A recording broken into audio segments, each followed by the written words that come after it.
Donald Trump is threatening to strike on land in Venezuela, saying that he is going to get the CIA to attack Venezuela. Fantastic. This is what we really need right now, I think. I think we need another forever war, everybody. I was just thinking, what could we do? What could we do to really f up the bag? What could we do to really f this country? To just put it on, to ensure that it dies, okay? And there you go. Lo and behold, Donald Trump, everybody, ladies and gentlemen, he was like, you know what this country needs? Another Iraq, but this time with direct proximity. Like another Iraq on our continent, basically. Not on our continent directly, but, you know, in our backyard, as close to our backyard as possible. Yeah, dude. That's awesome. The mad lad. He's doing it during a government shutdown because the Republicans are refusing to even offer or continue subsidies so that people can pay for their healthcare. Their costly healthcare, mind you. Their costly healthcare that keeps expanding in cost every single year, mind you. Okay? We don't even want to offer the Band-Aid solution to the Americans so that they can at least still continue existing and continue being able to pay for their healthcare without like losing an arm and a leg. Fantastic, dude. Such lunacy. It's incredible. Everything sucks. Everything is dog shit. And meanwhile, people are just so oblivious to everything that's happening, with the exception of those who are in this community, obviously. But even then, there are still a significant number of people who are coming in here to be like, well, I'm here to watch you abuse your dog or whatever the people think I do nowadays. President Trump considering U.S. strikes on Venezuelan soil to combat drug cartels. Well, I don't want to tell you exactly, but we are certainly looking at land now because we've got the sea very well under control. The president also escalating U.S. operations against Venezuela's authoritarian leader, Nicolas Maduro. Trump confirming he's authorized covert CIA action in the country. But when asked if the agency has the authority to take out Maduro, Trump non-committal. But I think Venezuela is feeling heat. In a statement overnight, Venezuela accusing Trump of trying to legitimize a regime change operation to access the country's oil resources. Would another Iraq cause incredible civil unrest, the level of Vietnam due to deteriorated living conditions? I don't even know anymore, man. I don't even know. I don't know. I feel like there is no way that America recovers from that. Okay? There is no way. I don't even think there's enough appetite amongst the military to engage in this kind of. But what do I know? Maybe I'm wrong.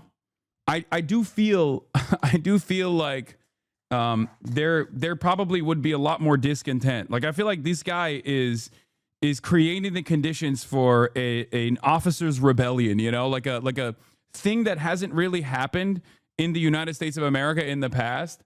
It seems like it could happen, especially with like once I watched the Pete Hegseth Donald Trump like dressing down of all the generals. That's when I realized like this is actually so psychotic. Like this will be a danger.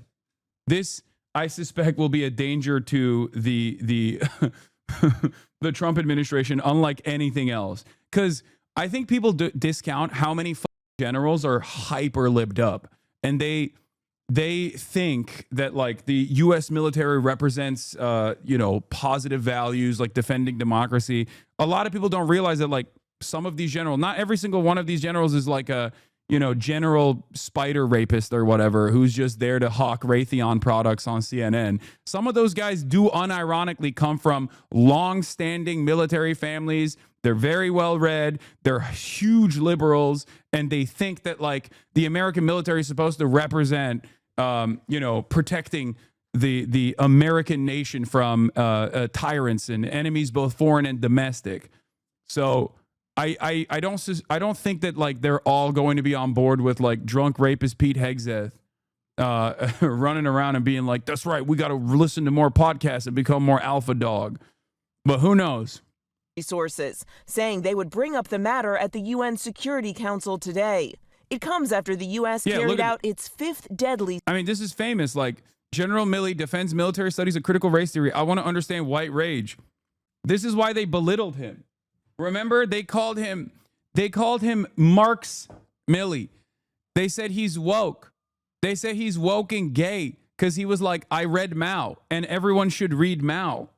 It's so like the anti-intellectual stint that this administration has really, really pushed, I suspect is making its way through all of our institutions. But I would assume that the American military, which has at least been like, in comparison to all of the other public services that America offers that have been totally gutted, the American military is probably one of the last remaining stable institutions. Obviously, it's not. Like, people will say, what the fuck do you mean it's stable? Have you seen the barracks and the places that people live in? Like, it's in a state of dire disrepair. Like, we treat the military active duty service members like yes. But I'm saying in comparison to all of the other public services and public structures that we have, I would go so far as to say that the American military is like one of the last somewhat competent institutions in the country. And I don't think that a lot of the American generals are going to be on board with the anti-intellectualist momentum that has taken root, at least in the governance structure of the military, at least in the command structure of the military. Strike on an alleged drug boat off the coast of Venezuela. Trump posting this video on social media, saying 6 male narco-terrorists aboard the vessel were killed in the strike. Military has commie grocery stores, though? Yeah, they're trying to take that away, too. Donald Trump floated selling the commissary structure to a private corporation. For the record, Donald Trump wants to sell the publicly owned grocery stores that the military has to a private owner. I swear to God, they're entertaining a revolt. Like they want like a military rebellion to take place, I think. Anyway, yeah, I think Hegseth and Trump should do these meetings where they insult generals once a month. Do it once a week. Historically speaking, military leaders love this. Yeah. We're in a very weird place right now in the United States of America. And I do think that a lot of people are oblivious to exactly what's going on. But it is crazy that like the American military is entertaining just blowing up, and not entertaining, just like straight up blowing up fishermen off the coastline of a totally sovereign nation that we have declared a foreign adversary, and claiming that we're doing that to like somehow save the Venezuelan population, and you know, like Maduro, hate Maduro, doesn't fucking matter. Ultimately, America is playing a very, very dangerous game here. Very violent, unrestrained, utterly psychotic force of evil on the planet. How else do you look at the situation and see it as anything but that? Check the tweet. He sent B-52 bombers to fly over Venezuela. Breaking, 3 B-52 bombers took off from Barksdale Air Force Base in Louisiana on Wednesday and flew for hours near the coast of Venezuela, according to flight tracking data, in what appears to be a major show of force by President Trump. What the will this cause all of the pro-NATO, pro-defense liberals to also say, wow, my president is being quite presidential? Is that what they're gonna say? Like, this is saber rattling, and it's beyond saber rattling. This is not like even paper tiger shit. This is just straight up like entertaining war. President of peace. I'm Trinidadian, and apparently the 2 Trinis were on this boat that they destroyed, and our insane prime minister is defending it. Oh, thank God. Wonderful. I cannot. I don't know, man. I feel like this is so crazy. And it is happening at a time when there is already unprecedented, well, not unprecedented discontent, but like tremendous discontent, right? Like, people are not happy with their day-to-day existence. Everything is getting worse rapidly at an alarming rate. Everything is than it was a year prior. Okay? And all this guy is doing, all this Mad King is doing is basically, let's expand the conflict. You know what would be really good right now? A hot war in the Latin American continent. What the The Trump administration's operation in the Caribbean first began in early Has Venezuela ever done anything to deserve military offensives like this? Or is he just doing it for the love of the game? Yes. He's doing it for the love of the game. And because the administration is actually openly incompetent and doesn't even care to present like a good alternative, like I feel like if this was being done under liberal leadership, they would at the very least constantly talk about how bad Maduro is and how the only way to bring democracy to Venezuela is by directly engaging Venezuela with conflict and with war or something. But the Trump administration straight up is like, I'm evil. I don't like people, and I want to kill Venezuelans. Like they basically openly are like, they have a lot of oil, they have large oil reserves, I want it. And even if like Maduro were to hand it off to like Chevron or some shit, I want it on my own. I want it the way I want to get it. It's just America is a rogue state. And the difference between America always being a rogue state by definition, because it's the hegemonic superpower, and America behaving like a rogue state now is that they've taken off the safeguards, okay? They are completely dropping all notion that this is a valid act, a valid and necessary and just act. In the past, they would at least try to present an argument as to why this must happen. Present an argument that like the Venezuelans will welcome us as liberators, like that.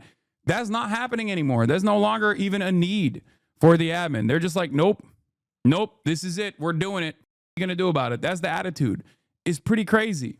September, and has drawn fierce condemnation from Democratic lawmakers who say the strikes risk getting the U.S. into a full-fledged war. There's lots of people who have been designated terrorists. That does not automatically give the authority to take lethal action. Asked why he's striking the boats instead of using traditional Coast Guard operations where officers can verify who is on the boat, Trump saying the Coast Guard boats are too slow. They have faster boats. It's crazy. Some of these boats are seriously, I mean, they're world-class speedboats.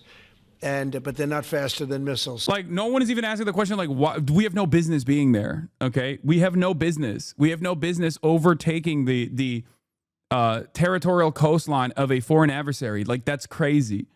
That's so insane.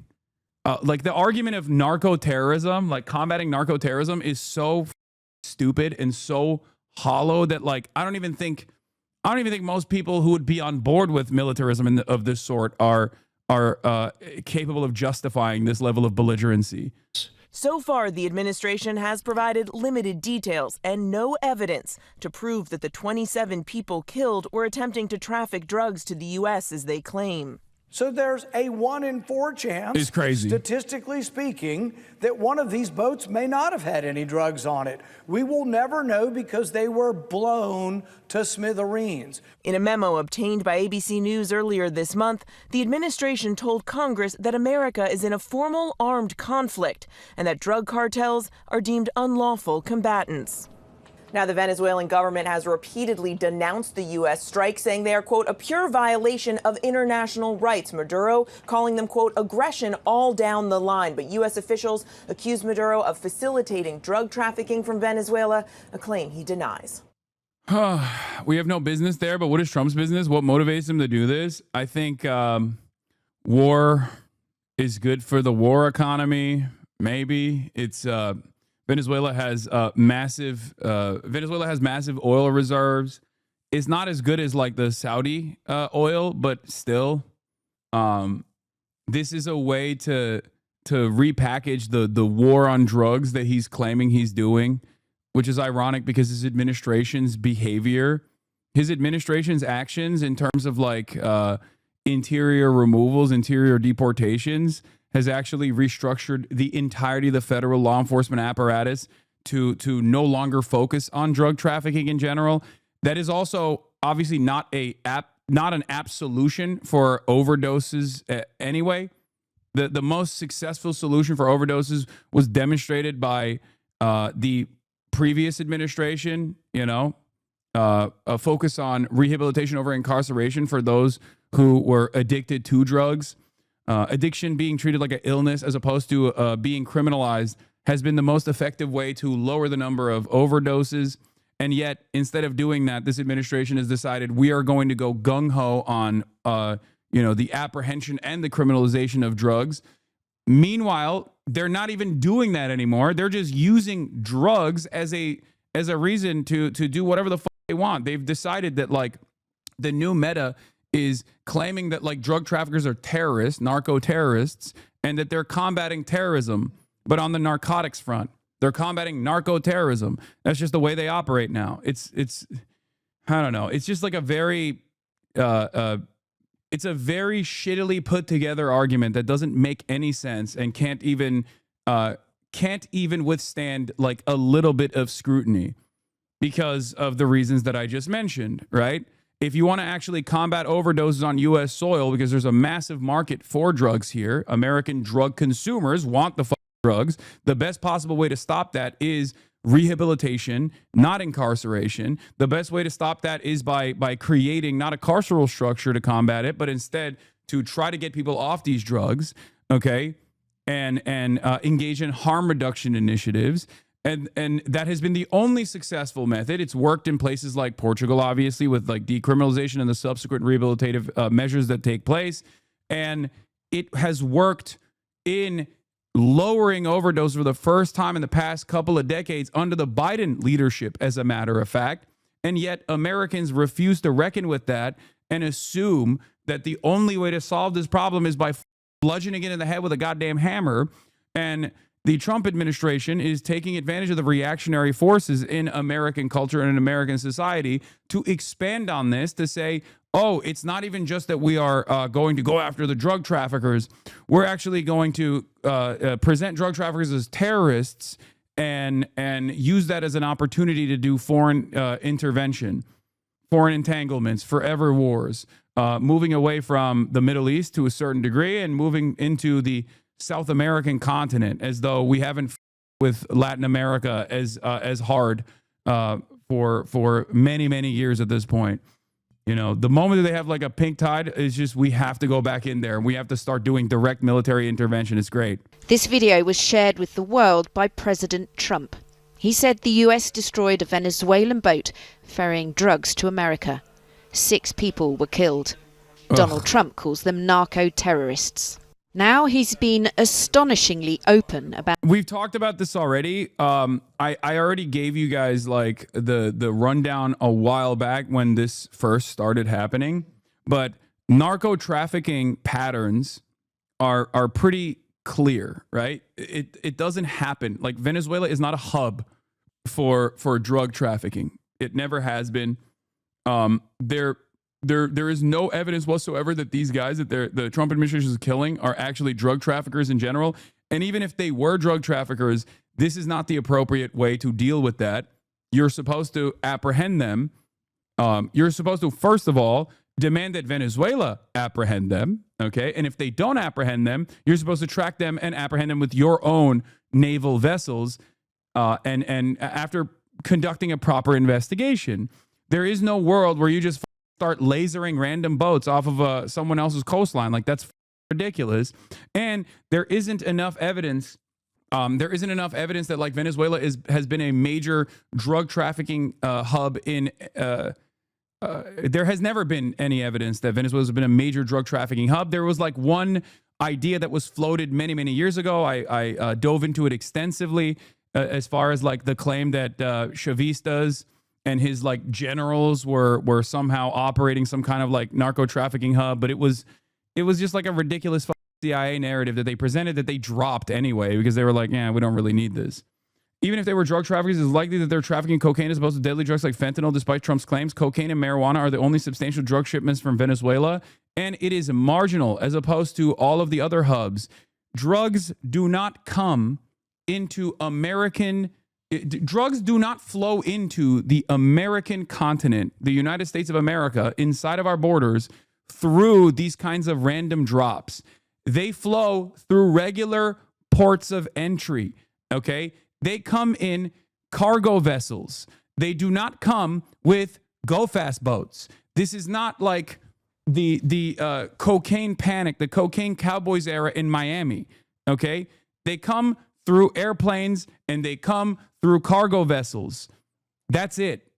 That is, of course, when they're not coming through Fort Bragg or our beautiful JSOC operations, which is, you know, our special forces that are the #1 drug traffickers in America anyway, or the DEA itself, or the CIA itself. I think the reason why he's trying to do this is because the reason why I think he's entertaining this is because, war is, I guess, good for some of his corporate benefactors, maybe. And he can use the war as a way to I guess, no longer have elections, maybe. You know what I mean? Who knows? The opportunities are endless here, like whichever way you want to use it. The CIA's usually highly secret potential plans in Venezuela. In the Oval Office, he confirmed he has authorized the Central Intelligence Agency to conduct covert operations in the South American country. I authorized for two reasons, really. Number one, they have emptied their prisons into the United States of America. They came in through the they came in through the border. They came in because we had an open border policy. And as soon as I heard that, I said, a lot of these countries, they're not the only country, but they're the worst abuser. And they've entered they've allowed thousands and thousands of prisoners, mental institution, people from mental institutions, insane asylums, emptied out into the United States. We're bringing them back, but that's a really bad, and they did it at a level that probably not, many countries have done it, but not like Venezuela. They were down and dirty. And the other thing are drugs. We have a lot of drugs coming in from Venezuela. And a lot of the Venezuelan drugs come in through the sea, so you get to see that. But we're going to stop them by land also. Venezuela is by no means the biggest exporter of illicit drugs in South America. And the claim it's sending prisoners... Not even close, dude. Not even close. Like, it's ridiculous. Donald Trump launched a coup attempt against Venezuela in 2019, boasting of nearly collapsing the country through sanctions and economic war. He said, we would have taken it over. We would have gotten all of that oil. This is from a 2023 speech at a Republican Party event. This has been his major priority. I've always said he has a sympathy for authoritarian strongmen, except for Maduro. Weirdly enough, he's always hated Maduro. He's always hated Venezuela. And I guess the primary reason for it is that someone told him that Venezuela has major natural oil reserves. And he's like, I want it. I want it bad. I want it more than anything else. And so that's what it is. Venezuela. How about we're buying oil from Venezuela? When I left, Venezuela was ready to collapse. We would have taken it over. We would have gotten all that oil. It would have been right next door. Venezuela. How about we're buying oil from Venezuela? As you guys know, the sanctions regime greatly escalated under Trump 1. Obama basically created an environment where sanctions were seen as the perfect and most appropriate measure, where you could take unilateral action against economic market competitors and things like that. And Trump was like, oh my God, this is a fantastic opportunity to do regime change all around the world, specifically in Venezuela. Now, of course, famously, in the aftermath of making the economy scream in Venezuela with this accelerated sanctions regime, there was a ton of Venezuelans who obviously escaped the country due to the economic turmoil and due to the material conditions deteriorating and the Maduro regime turning around and really putting the clamp on people that expressed any kind of discontent because they felt like they were being attacked from Western imperialist forces. And there is some truth to that argument, right? But what did Donald Trump do? He literally gave temporary protected status to the Venezuelans that were escaping the country. And he said, you can come here. We will protect you. We'll give you temporary protected status. This is a common practice for America in general, right? And then now he's actually shutting off the temporary protected status and saying hundreds of thousands of Venezuelans that came to the United States of America due to the impact of the sanctions and the cruelty that came in the aftermath from the Maduro government is now they're also enemies of the state at the domestic level. Now he's using them as an opportunity to further his mass deportation agenda. It is totally transparently cruel and unusual. It makes no sense. And he's also simultaneously egging on a war against Venezuela. It's just all kinds of up. It's burning the candle on both ends in many respects. After the strike yesterday, another small boat idling boat in the Caribbean, SOCOM has murdered a total of 27 people. I'm now seeing 2 Boeing B-52 Stratofortress long-range strategic bombers doing figure eights directly off the coast of Caracas. Very subtle. Yesterday, a second AC-130J Ghost Rider gunship was spotted at the task force base in Puerto Rico. It was broadcasting its position from the ground, reportedly equipped with laser-guided AGM-114 Hellfire missiles. Republicans and Democrats on Capitol Hill have left briefings about the strikes, frustrated with the lack of information. Some have asked for unedited videos of the strike, reflecting the kind of basic information they seek, but the admin has so far refused to provide it. Lawmakers are also asking the admin to explain who was killed in the strikes. Now, this is a direct consequence of years and years of expanding the executive power on warfare. Okay?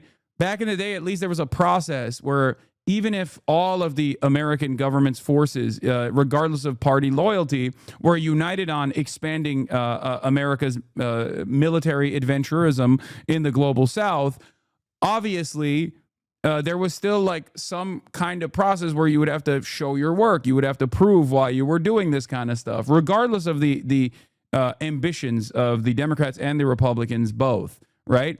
And that was still important because maybe years down the line, or maybe in the immediate aftermath of actions like this, you could demand some transparency. You could demand additional information. Nowadays, this is the logical conclusion of the Bush era endless militarism and the continuation of executive powers in regards to constantly bombing foreign adversaries that we've declared foreign adversaries under the Obama administration, and then under Trump 1, and then Joe Biden, and then Trump 2. We are here now.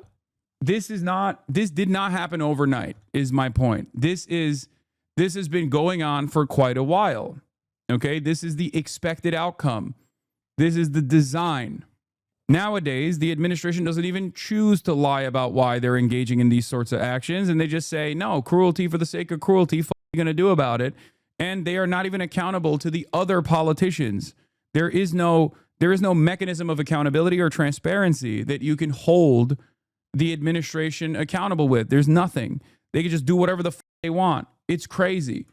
And if we don't stop this, if we don't try to like return to some sense of normalcy and demand that the administration actually dramatically scale back its endless military conquest, it's going to get to a point where the next president after Trump, if there is ever a president at all after that point, is going to start nuking places without any sort of proper process whatsoever. And Americans are still going to be like, well, why didn't he tell us? Why didn't he give us the evidence as to why he had to nuke and crater a Latin American country or some shit? Oh, you mean like Israel? Yeah, I mean, Israel is another example of this. There's many Venezuelans that want Trump to go in and handle Maduro. Yeah, I don't care, man. I'm going to be honest with you. I don't give a shit, okay? Oh, yeah, there's many Iraqis who really want Saddam to be toppled. Look how great that worked out for Iraq, okay? I don't give a shit. There is no, like, oh, we're doing that. We're invading a foreign country to deliver them autonomy, okay? It doesn't work that way. It has never worked that way. I don't give a shit about these dumbass narratives, okay? That's it.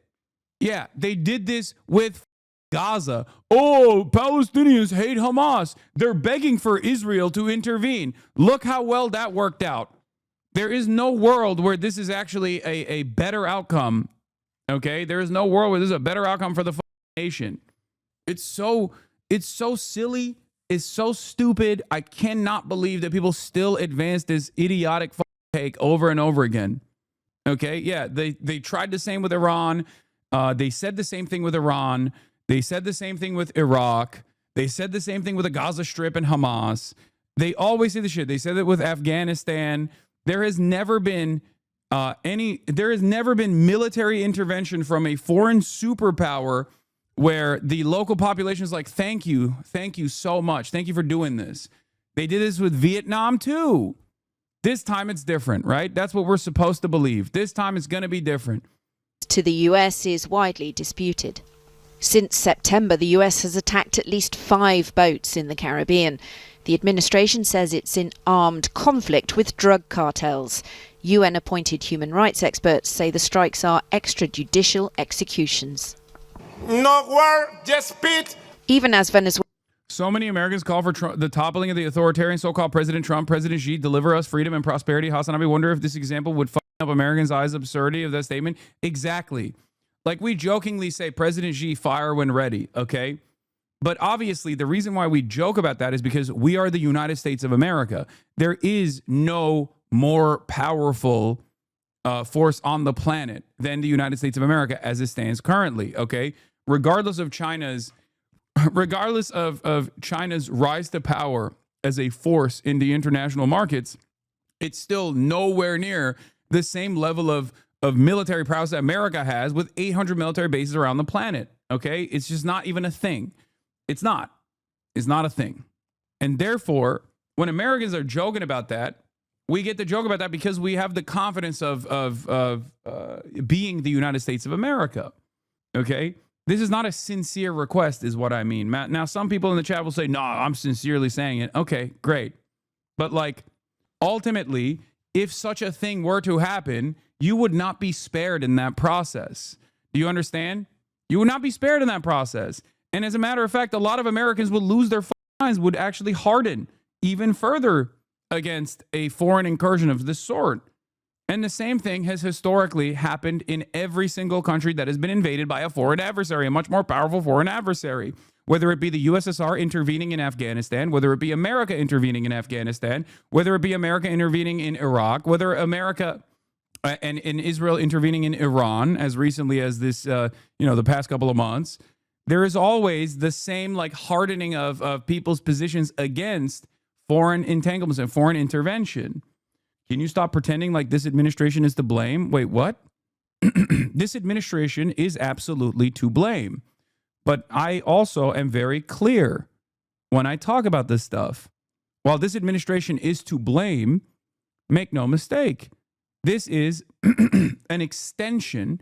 The Democrats would also have the same policy. Oh my God, dude, shut the f up, please. Okay, you're literally presenting a dumber version of the argument that I have already presented a million times over. You literally are presenting a black and white version of the thing that I described for the past hour. Okay, you just want me to say it like a moron. Okay, you just want me to say it like I have some sort of like campus position or something. Shut the f up. Okay, Jesus Christ. It's so annoying that there are people out there who are like, no, do not actually have a nuanced approach in this regard. Please say it in a way where people will immediately get mad at you. Okay, because I want people to get immediately mad at you. Only then will I know that you are morally infallible, that you are the true leftist position. The truest leftist position is when you are seeing the world through black and white and only approaching every subject matter with no nuance whatsoever. Okay? Trump is currently the president. But as I've said already, Democratic politicians have also greatly expanded the power of the executive office. This is the logical conclusion of endless American militarism around the world, that Donald Trump has decided that he can just go to war with a foreign country that is closer to our backyard than any other country we have actually directly bombed. And he can do that because previous administrations, both Democrat and Republican, have greatly expanded on the executive office's capacity to do so. I explained it already. Okay? You don't have to turn around and be like, Democrats would be the same. Like, shut the f up, okay? Shut up. Not only would the Democrats not be the same, the Democrats would at least try to make a sophisticated argument that is harder to combat than the Trump administration is in terms of delivering a foreign entanglement as a necessary war, as a necessary and just war, okay? Donald Trump, on the other hand, says the quiet part out loud. He says, I'm a tyrant. I'm going to do this. What are you going to do about it? I'm not even trying to craft a narrative. Venezuela denies the boats were carrying drugs. The president himself, Nicolas Maduro, has been accused by some American officials of being part of a drug trafficking network. He denies that and suggests the US wants regime change. We remember the coups against Argentina, the coup by Pinochet, and the 5,000 young people assassinated and disappeared. How long will CIA coups continue? Latin America does not want them, does not need them, and repudiates them. Trump is operating like a dying king, wants legacy, conquer Greenland, Venezuela, and Gaza. He just murdered another boat, killed them. Narrative is bull. Yeah. There is no world where this kind of action is justifiable. Okay? The only reason why Trump is doing this is because he can do it. Okay? And ironically enough, this kind of initiative actually hardens Maduro's position, and it justifies Maduro's position. It actually makes the other regional allies that normally are critical of Maduro, for example, for trying to do an incursion into Guyana, right, turn around and say, actually, we're going to harden our position and we're going to support Maduro in this process because they too have, in recent history, experienced American intervention of sorts. Okay? That's it. This, I hope, will cause Latin American countries, Latin American leadership, the ones that aren't completely servile to the U.S., like Argentina, to look at this, to look at the situation and maybe even develop stronger ties with China.